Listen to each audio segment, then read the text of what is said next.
Howdy, y'all. Welcome back. I visited the oldest surviving transportation tunnel in the entire United States of America, located on the outskirts of Lebanon County, Pennsylvania. And this tunnel is a real doozy. Not only was this tunnel completed nearly 200 years ago, according to the narrative, but it is actually a canal tunnel, part of a larger series of the first canals which were meant to connect over 80 miles of waterway. And the now seemingly overgrown and forgotten Union Canal Tunnel represents some of the earliest and most robust feats of engineering which occurred just after the founding of the United States of America. The concept of the epic and sprawling stretch of canal which led to this remarkable tunnel actually dates back to the founding of Pennsylvania, well before the establishment of the USA. This feat of engineering is known as the Union Canal Tunnel, and the canal was first proposed the whole way back in 1690. Furthermore, the Union Canal was initially proposed to connect the Susquehanna River, right above Lancaster, to the largest city in Pennsylvania, Philadelphia. The initial concept was conceived as a summit level canal, meaning a canal system which rises and then falls. And upon completion, it would have become the first summit level canal ever founded in the United States.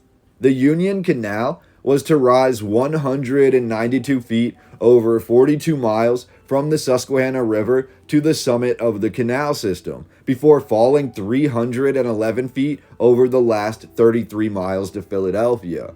Remarkably, this canal system proved to be one of the most sought after engineering projects of the 17th and 18th centuries. However, it wasn't until 1794 that a fully fleshed out blueprint was drawn up and construction began. The necessary materials were gathered. However, again, this 80-mile canal system, the first summit level canal in America, was initially to be constructed by horses, donkeys, and hand tools. That's all, with no major machinery of any kind being used.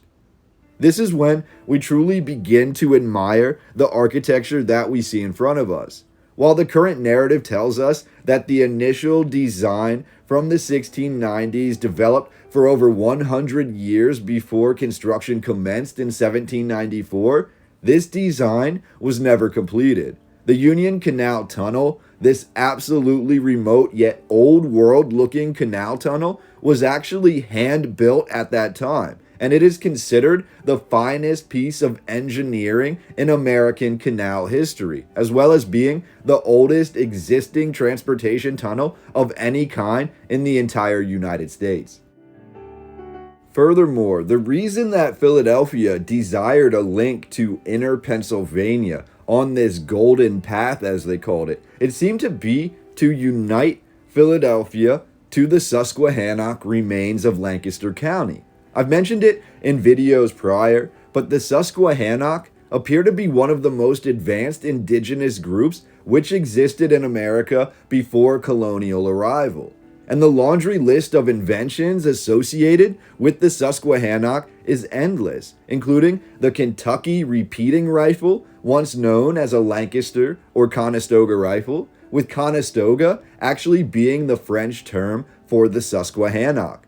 America could not have been conquered or colonized without the use of the Conestoga wagon. And furthermore, many historians associate the Susquehannock with the introduction of tobacco cultivation to the European settlers, with the term stogie, referring to a cigar, coming from a shortened version of Conestoga, as this product was simply known as Conestoga in early colonial times.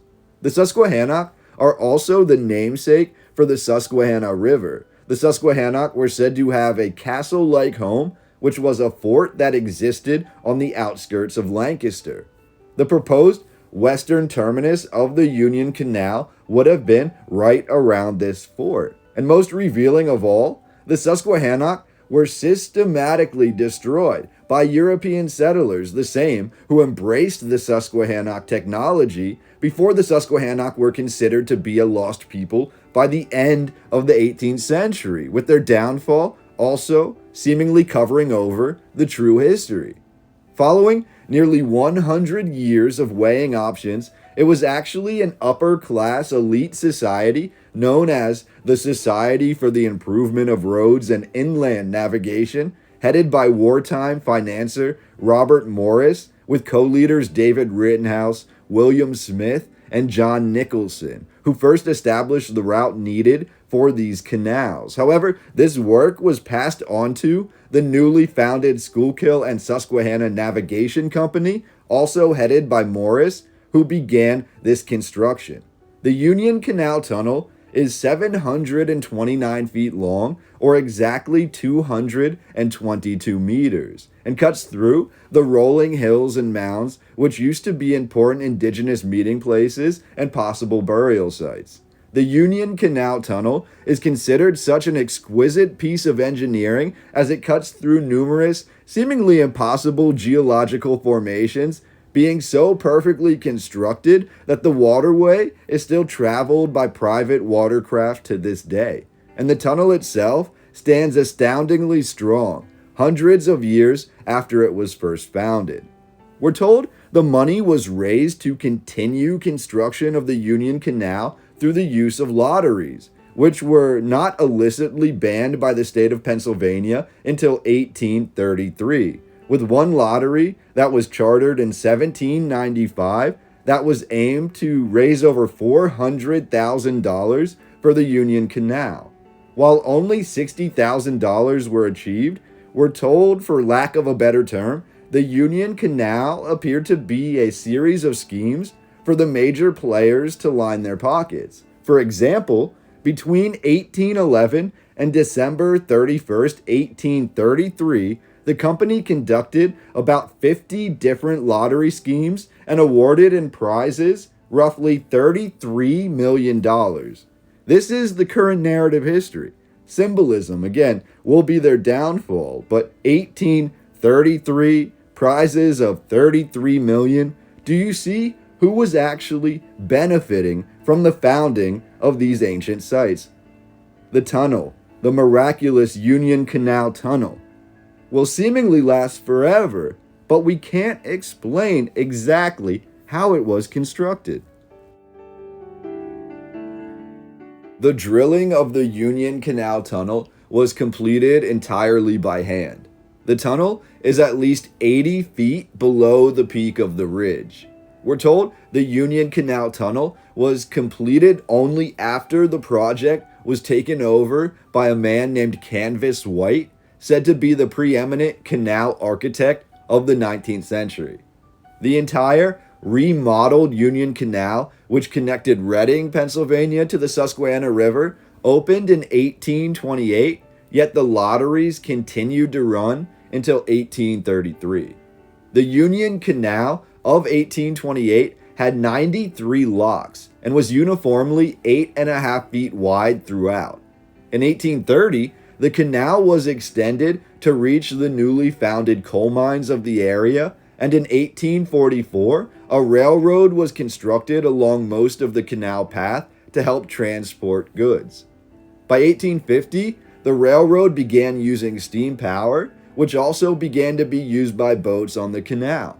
However, the canal was also expanded to roughly 17 feet wide from 1841 through 1858, an insanely expensive and tedious process to allow for the use of larger steamboats through the canal system. A great flood of the canal occurred in 1862, completely destroying parts of the canal. Yet, by this same year, 1862, we're also told the railroad, which had run parallel to the canal, was leased out before being sold outright 4 years later in 1866. By 1881, we're told most of the Union Canal was non-operational for commercial craft. The canal system was torn down besides the major points of interest like the Union Canal Tunnel, and these were purchased by the government of Lebanon in 1950. In 1974, the Union Canal Tunnel was made one of the oldest historic civil engineering landmarks in America. Yet, all of this really makes me think. between 1811 and 1821, even with the millions upon millions of dollars in lottery efforts. The company of the Union Canal was unable to attract sufficient capital to complete the proposed canals and to keep them repaired. Essentially, we're told the Union Canal Tunnel was built by hand over 200 years ago and then left to its own devices, and it still looks amazing and sturdy today. But most of the other locks, we're told, and the canal areas somehow deteriorated after just a few decades or less. Does that make sense to you? Many of the canals and tunnels that were completed with the initial canal system were abandoned or torn down by 1833. We're talking about the first proposed canal system from Philadelphia to the Susquehanna. But when we look at the second canal system, the Union Canal, that was completed, we also have most of those canals and locks being lost. The area surrounding the Union Canal Tunnel is absolutely gorgeous. I really did not find many photographs of this Union Canal Tunnel online, and to find the old photographs from the 19th century, it was very difficult. But luckily, visiting the site, they actually have a lot of the information, at least the current narrative information there, but it did allow for us to be able to look at some of these oldest photographs. This architecture is powerful. It is clear as day. It's representative of a way in which we simply do not build anymore. To imagine all of this, the miles upon miles of canal and stonework, the culmination of such being this tunnel, to imagine this all being built by hand over 200 years ago, it truly makes me wonder if we're not being fed a wee bit of exaggeration, or rather, if the populations that lived in these areas that predated European colonization of the area, if they didn't have a bit more of a say into the founding of these numerous sprawling pieces of architecture. It's known that the Susquehanna that I mentioned earlier, they operated a ferry which carried passengers across the Susquehanna River. Could the Susquehanna and other groups in the area, like the Lenape, could they have been involved in the founding of the Union Canal? We know for certain that indigenous people helped choose the path that the canal followed, but could this overgrown and forgotten structure, the Union Canal Tunnel, have an even more interesting, today lost, history?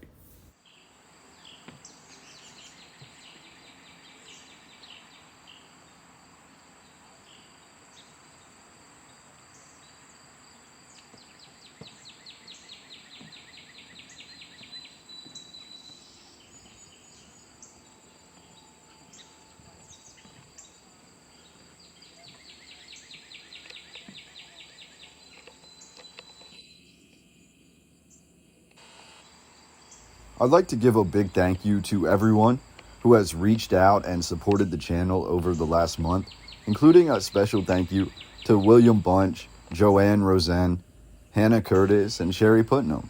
I'm always looking for new music for the channel as well, preferably of your own creation, and there's a link in my YouTube profile if you'd like to reach out to me more directly or help the channel in a more substantial way.